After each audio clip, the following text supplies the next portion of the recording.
زما او دوحه جونیئر انټرنیشنل سکواش چیمپئن شپ کې قطر، ایجپت، سنگاپور، انډیا او همدغه کنټریز وو. هغې نه ما وګټله 3 لیفټ سره اور وینر پوډیم باندې زه ودرېدم. زه خپل کوچز ډېر زیات شکریه ادا کوم چې هغوی ما سره دومره محنت کوي. هغې وخت خو زما داسې هېڅ احساسات نه وو، ځکه چې کله چې ما میچ کولو نو ما صرف همدغه وو چې زه به فایټ کوم او انشاءالله ګټم به.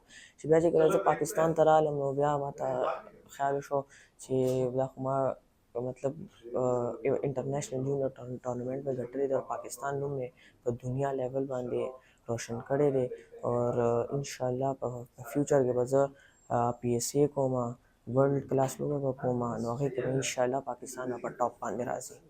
روانه مقابله چې ده په دسمبر کې ده ملیشیا کې، او هغې نه پس 2 ورځې پس بیا په سنګاپور کې ده. نو هغې دپاره زما تیارې سټارټ دی اور انشاءالله هغې نه به زه ډېر زیات ښه مارجن سره یې ګټم انشاءالله. یہی کوشش رہی ہے کہ جتنے بھی ہمارے جو ابھرتے ہوئے ستارے ہیں اسپیشلی فرام خیبر پختونخوا، ان سب کی ہم حوصلہ افزائی کریں. اور اس سلسلے میں پہلے بھی ہم اس طرح کے فنکشنز ارینج کرتے رہے ہیں، اور جتنے بھی ابھرتے ہوئے ستارے ہیں ان سب کو ہم نے اسپیشلی جو نوجوان ہیں ہمارے صوبے کے، ان سب کو ہم اپریشیٹ کرتے ہیں. بسم اللہ الرحمن الرحیم. جی محمد ریان بہادر فادر اور ماتا ډیره خوشحاله یم چې زما زوی چې دی هغه دوحه جونیئر سپر سیریز کې وګټله اور پاکستان نوم یې روشن کو.